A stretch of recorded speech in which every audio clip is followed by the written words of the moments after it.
everyone. It's Amanda Nolan. I'm coming at you post workout. That was also a baby and mommy workout. And now she's in bed napping. So here we go. I just wrapped up the Struggling Reader series, which was more for like early elementary age kids. And I thought about some of my listeners, maybe newer moms who have toddlers or infants. I have an 11-month old. And so I just wanted to do a quick video on how you can help your child succeed and hopefully not struggle with reading. And obviously, there are some reasons why kids struggle, and it's not always their environment or it's a parenting issue. There could be some kind of learning issue that is unavoidable. But I just wanted to give you some tips on how you can help ensure that your child has as much success as possible when it comes to reading. So, preventing strugglers is the MO today. So I have just been thinking back on Ellie's journey. Ellie's my daughter. And we really started at 0 to 3 months with black and white, simple books that have simple pictures that aren't too complicated. And we would prop them upright while she was doing tummy time. So she'd be on her little activity mat, and all around her activity mat, I would line it with all sorts of books that she could look at, kind of reach for while she's practicing rolling, just something to pique her interest. I've seen this a lot.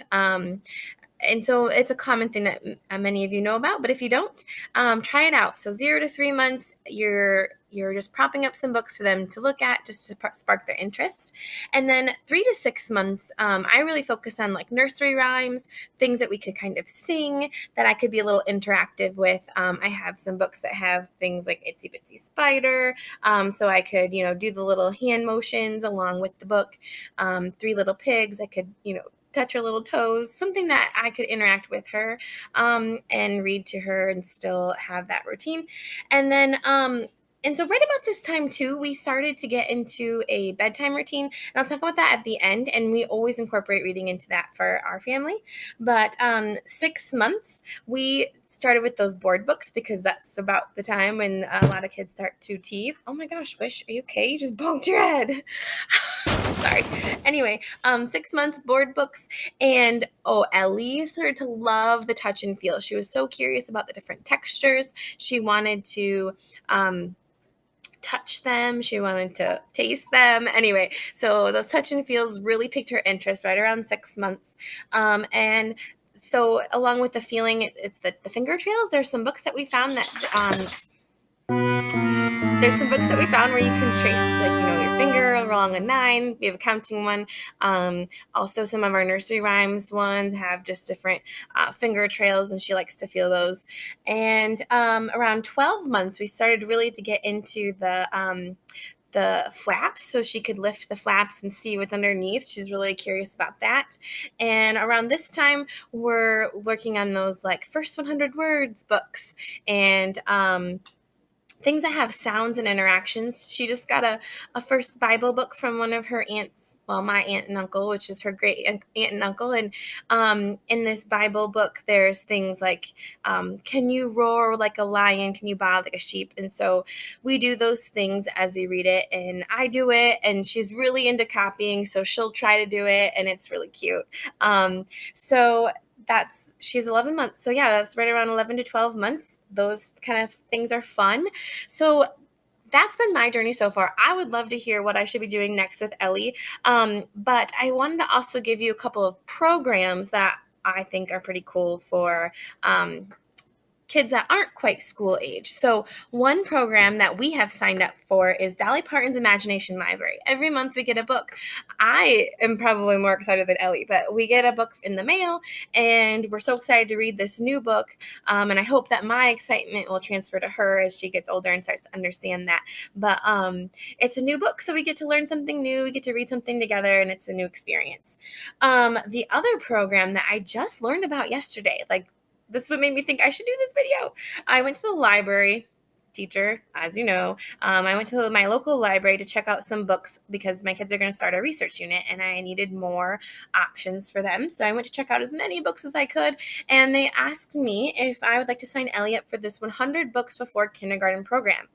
Genius. So I'm like, yes, I would love to sign her up. And I got a free bag, a free book, some bookmarks. We also got coloring pages, and there's an app that goes along with it where you can track those 1,000 books. And she told me it's really easy, but I haven't signed up yet. So I'm going to do that today. Next. So basically, you're just trying to read 1,000 books to your child before they start kindergarten. And here's where the routine comes in, because Ellie and I read a lot, obviously, because I think that reading's important. But here's how. Oh, here's my lamp. I'm trying to get more light. Sorry, I'm struggling today, guys, to get enough light. Anyway, the routine. Oh my gosh. Okay, so I'll admit I had Ellie in a rock and play. She had acid reflux, so that incline was so good for her. Helped me keep my sanity while she was an infant. But it came a time when she was getting too big and we had to go cold turkey to the crib, and it was so hard. I used that Ferber method, let her cry it out, and I would obviously go and check on her. But the routine, I think, is what saved the day for us. She became accustomed to this routine. Obviously, it took her a while, but this routine for us, accustomed of a bath. We just do a bath time every night. Pajamas. Then she sits in the rocking chair with her dad or I, or both of us, and we read a book or two, and then we sing songs. And singing is just as important as reading, or just as good as reading, because you're still playing with words and sounds. And when we sing her bedtime songs, we draw them out really nice and slow, and she can hear all the sounds in there. But I'm still getting quality time, but I'm not rocking her to sleep, and it's a productive time for us. So this is the routine that really works. So we read those books before bed every single night. But what also helps is nap time. I stick to the same routine. Like, we don't do a bath before naps, but we read our books and we sing our same songs. So for me, I stick with 3 songs. That's kind of our set list. We sing You Are My Sunshine, and we sing Twinkle Twinkle Little Star and Silent Night, just because I love that song. And so those are our 3 songs. If she really needs another song, we sing Give Me Jesus. And so that's kind of our routine, and I just hold her and snuggle her while we sing. And sometimes when we read books, she'll have a bottle, but the important thing is just expose them to reading. At this age, don't worry about teaching them to read. You can really let the teachers do that. That's their job. But yeah, so that was my message for today. How can you make reading important to someone who's so young that they don't really understand? And it's a great quality time, and it just sets them up for success. We'll catch you next time on Nation of Readers. Have a great day. Bye-bye. See, please subscribe. Hit the arrow down and you'll see a subscribe button. Please subscribe so you can know when we send out a new video.